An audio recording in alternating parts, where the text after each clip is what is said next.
Pocket કોપ મોબાઈલની મદદથી mobile ચોરી કરનાર આરોપીને ચોરીના મુદ્દામાલ સાથે કાપોદ્રા પોલીસે ગુનાનો ભેદ ઉકેલી કાઢ્યો છે.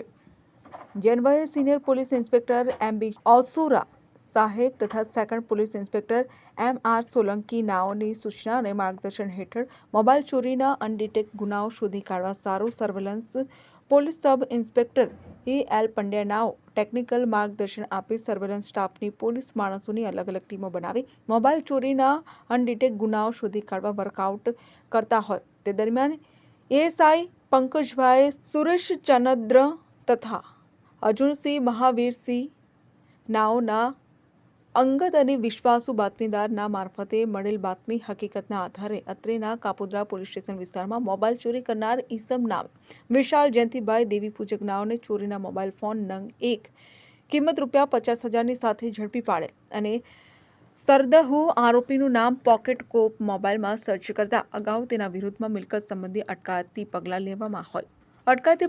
લેવામાં આવ્યા હોય પોકેટ કોપ મોબાઈલની મદદથી મોબાઈલ ચોરી આરોપીને પકડી મોબાઈલ ચોરીના ગુનામાં ભેદ ઉકેલી કાઢ્યો છે અને આગળની કાર્યવાહી હાથ ધરી છે. સમાચારોના સતત અપડેટ મેળવવા માટે અમારી ચેનલને સબસ્ક્રાઇબ કરો અને જોડાયેલા રહો ફેસબુક, ઇન્સ્ટાગ્રામ અને ટ્વિટર પર.